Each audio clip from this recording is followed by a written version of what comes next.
Permets-moi de saluer cette auguste assemblée, les chers présidents de l'UDAM qui sont ici, mais également la presse qui nous accompagne.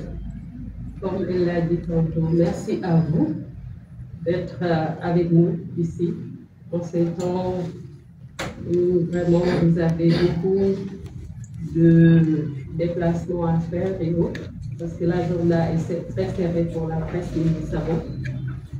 Merci également à mes co-internautes, que ce soit Mariam Seynabou, et merci d'avoir procédé à une introduction qui fixe le cadre donc, de cette conférence de presse. Je voudrais à l'entame, concernant la participation citoyenne des femmes, la situer à deux niveaux. Le premier niveau, c'est leur statut d'électrice et aussi d'éligible, comme on dit. Je pense qu'il y a cette fois-ci, dans ces élections législatives, beaucoup de femmes qui sont engagées dans les listes, les 41 listes que nous avons. Ça, c'est tout le temps le honneur, parce que justement, la participation politique des femmes est extrêmement importante.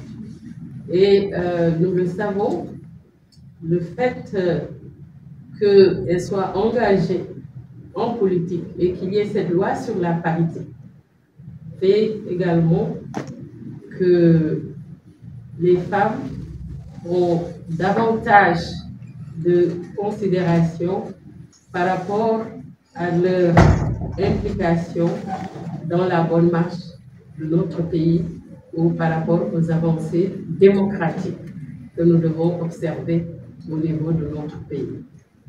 Et peut-être qu'il y a des femmes têtes de liste, ça et là, particulièrement peut-être dans les listes départementalement macronisées, mais il n'y a pas de femmes têtes de liste au niveau des listes nationales. Évidemment, ça, nous le déplorons parce que nous pensons que les femmes qui sont engagées devraient pouvoir aussi représenter les populations à tous les niveaux, surtout au niveau les plus élevés. Nous avons un deuxième niveau, ce sont les femmes qui sont engagées à suivre les processus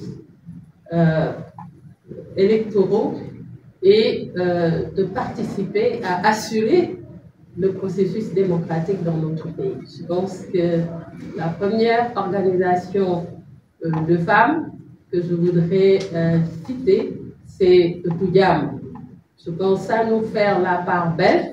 Je pourrais dire que Otudiam, depuis 2011-2012, contribue justement à faire en sorte que ce processus démocratique soit accompagné par les femmes.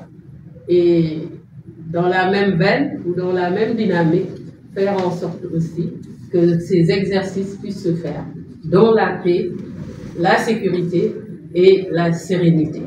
Je pense que les communiqués de presse liés à la paix, les appels à la paix, les rencontres que nous faisons avec les différents acteurs porteurs de voix montrent que vraiment il y a une participation citoyenne des femmes à quelque niveau que ce soit.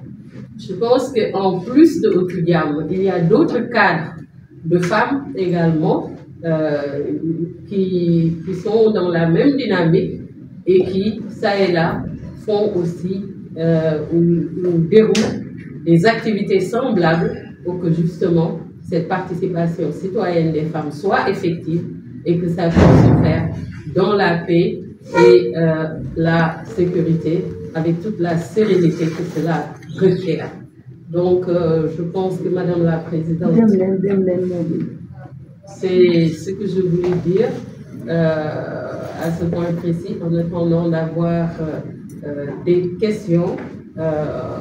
Évidemment, les femmes qui ont aussi en charge parce que, ayant le pouvoir de décision, doivent également accompagner aussi ce processus en tant que citoyenne, mais également en tant que femmes qui détiennent aussi une partie de l'autorité.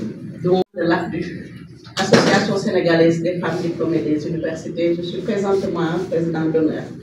Je suis aussi ancienne vice-présidente de l'Association sénégalaise des femmes diplômées, ancienne vice-présidente de l'Association des juristes sénégalaises. Mesdames, Messieurs de la presse, chères sœurs, présidentes et représentantes des associations membres de la plateforme de veille des femmes pour la paix et la sécurité, la place de Etudiam dans le landémo des concepts de gestion de la paix en période électorale n'est plus à démontrer. Comme vient de le dire la présidente nationale, Etudiam est là depuis 2012. Etudiam a participé à toutes les élections et a fait ses preuves. Nous sommes en élection législative anticipée. Qui dit anticiper convoque nécessairement la contraction des délais. Ce qu'il y a à noter est que ce sont les mêmes activités, même si les délais sont contractés, à quelques exceptions près. Nous avons déjà vécu des étapes du processus dans un climat apaisé. À part les remous observés durant ces derniers jours de campagne, ce qui avait suscité un appel à la paix de Etudiam à travers un communiqué.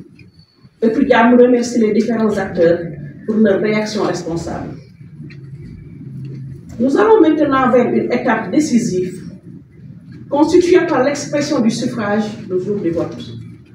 Si besoin en est, nous en appelons au sens de la responsabilité de tous les acteurs, chacun et chacune en ce qui le concerne, pour la diffusion d'énergie positive partout où il y a besoin, afin que nous puissions, comme à l'accoutumée, vivre des élections apaisées et sauvegarder en même temps la belle image de notre pays, qui nous vaut un respect certain dans le concert des nations. Nous avons un enjeu important de démocratie que nous allons vivre et d'état de droit les jours à venir. La reconnaissance du caractère essentiel de l'élection dans une démocratie n'est plus à discuter non plus. C'est un mode d'inclusion égalitaire des citoyennes et citoyens. Les discours des candidats qui se sont succédés durant ces jours de campagne, portant sur l'amélioration des conditions de vie dans les secteurs socio-économiques, éducatifs, sanitaires, environnementaux, bref, de prise en compte des besoins de citoyens et mobilisateurs de l'électorat. Nous souhaitons que la mobilisation des électeurs, appelés à s'exprimer le 17 novembre 2024 sur l'ensemble du territoire, soit une occasion de communion que seul un climat de paix et de sérénité pourra offrir. Je vous remercie de votre aimable attention. Mesdames, Messieurs, la presse, les organisations de la société civile, les partenaires, la presse, merci d'avoir répondu à cette invitation. On sait combien vous êtes sollicités et combien il vous a même été difficile de vraiment honorer cette invitation. En tout cas, nous vous remercions d'avoir répondu à notre invitation et vous accueillons avec plaisir à la salle de veille Etudiam, espace de veille, la plateforme de veille des femmes pour la paix et la sécurité, notamment pour des élections apaisées au Sénégal. Etudiam, composé de 50 organisations féminines de la société civile sénégalaise, mise sur pied sur initiative de Madame l'envoyée spéciale auprès de l'Union africaine sur femmes, paix et sécurité. Nous saluons Madame Binta Diop qui est connectée et suit cette conférence de presse avec nous. Et dont elle est d'ailleurs la présidente d'honneur. Etudiam s'active sur les questions de paix, de sécurité les droits humains, la participation des femmes à la vie publique, la lutte contre les violences basées sur le genre. Comme nous le savons tous, le Sénégal s'achemine vers des élections législatives anticipées, dont la date du scrutin est fixée par décret le dimanche 17 novembre 2024. Cette décision fait suite à la dissolution de l'Assemblée nationale, conformément à l'article 87 de la Constitution sénégalaise, qui stipule la possibilité et les conditions d'élection anticipées après la dissolution de l'Assemblée. Depuis 2012, le Diam s'est distingué de par sa participation à toutes les élections tenues, présidentielles, législatives, locales, au Sénégal, où elle a beaucoup contribué par ses activités de sensibilisation, de mobilisation, de dialogue, de formation, de médiation, d'observation pour un processus électoral libre, équitable, transparent et apaisé. Le Diam commence son accoutumé par participer aux élections législatives, considérant d'ailleurs que la tenue d'élections, de quelque ordre que ce soit, figure en bonne position parmi les principaux piliers de démocratie pour un pays et un moyen accepté de légitimation des institutions de gouvernance. Ces élections législatives sont stratégiques, non seulement de par le caractère anticipé, mais de par l'opportunité offerte de choisir les représentants du peuple à l'Assemblée nationale. Le Diam mobilise et encourage la pleine participation des femmes et des jeunes pour un scrutin significatif, inclusif et participatif. La salle de veille de Diam, connue comme un cadre opérationnel de coordination, d'organisation, d'observation électorale et de suivi, va fonctionner le 17 et 18 novembre. Vous êtes invités à passer à la salle de veille. Nous serons animés des débats importants sur les questions électorales, la participation citoyenne. Vous sera faite l'analyse tout le long de la journée du 17 de la situation électorale par le biais des journalistes moniteurs, partenaires de Diam. Et Diam fera une déclaration le lendemain des élections. À quoi ces élections législatives constituent un enjeu? Quel intérêt pour la participation citoyenne des femmes? Et quels partenaires, quels députés parlementaires, quels parlementaires voulons-nous à cette robuste institution de la République? Des questions posées par tout Diam et portées à l'attention des populations sur les enjeux. Dans le panel, Marème Diop, vice-président de AFLU, membre de tout Diam, la participation citoyenne des femmes par Mme Hélène Ranegna, présidente du FEXDA de Diam, le député que nous verrons par Mme Seynabou Mbaye, présidente du COSEF et membre de Diam. Elles auront chacune 5 minutes pour un partage fructueux sur ces questions. Et à la fin, la fête de Diam sera lue par la jeune Mbasouba de la coordination de Diam. En souhaitant une bonne fin de campagne et la tenue d'un scrutin participatif et apaisé. Et sans tarder, je donne la parole à Mme Marielle qui va intervenir sur les enjeux de ces élections stratégiques. Sa communication sera suivie par celle de son intervention sera suivie par celle de Mme Hélène Ranegna, de FEXDA, et comme on dit en promotrice des jeunes. Les projets vraiment. Je salue également tous les partenaires de la presse et également les organisations partenaires de Diam que vous venez de citer et toutes les personnes qui participent à cette conférence de presse. Donc, il m'a été demandé de réfléchir ensemble avec vous sur le type de député que nous voulons en tant que femme sénégalaise. Je voudrais que vous me permettiez de faire d'abord quelques considérations générales sur l'importance de l'Assemblée nationale en tant que pouvoir législatif dans le système institutionnel de toute démocratie. L'Assemblée nationale vote seule la loi. Il n'y a pas une autre institution qui a cette attribution. l'Assemblée nationale contrôle également l'action du gouvernement et évalue les politiques publiques. Donc, une fonction qui lui a été ajoutée à la suite du référendum organisé en 2016. Donc, nous pensons que c'est une institution qui a des missions extrêmement importantes. L'autre considération que je voudrais faire, c'est la situation qui a abouti à l'organisation de ces élections législatives anticipées.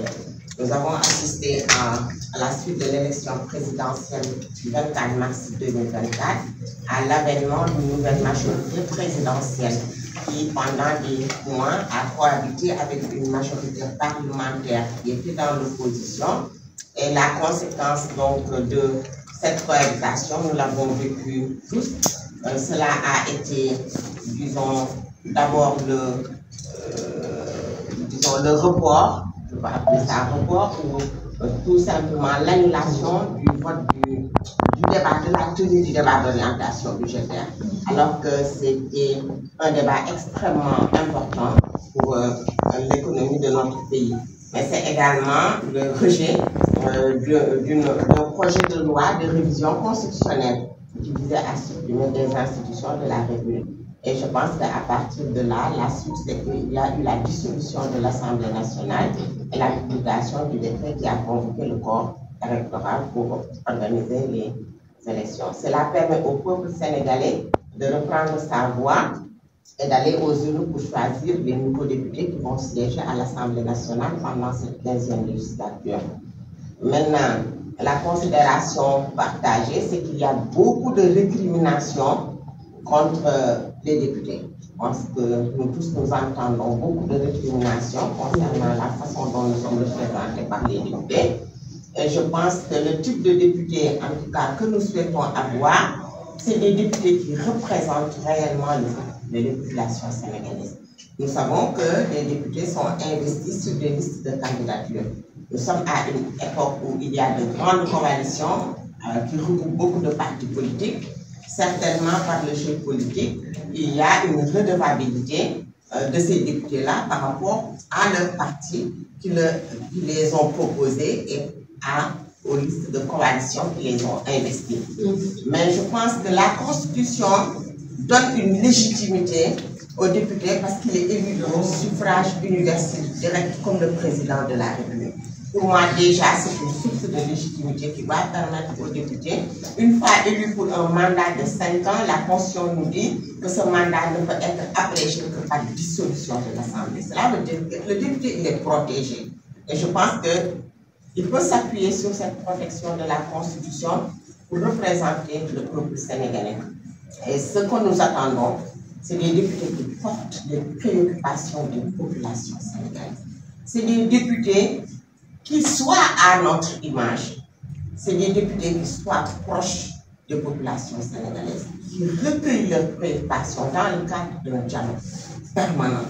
Nous pensons que les députés, par exemple, à l'issue du vote de la loi des finances, peuvent retourner au niveau de leur base et rendre compte.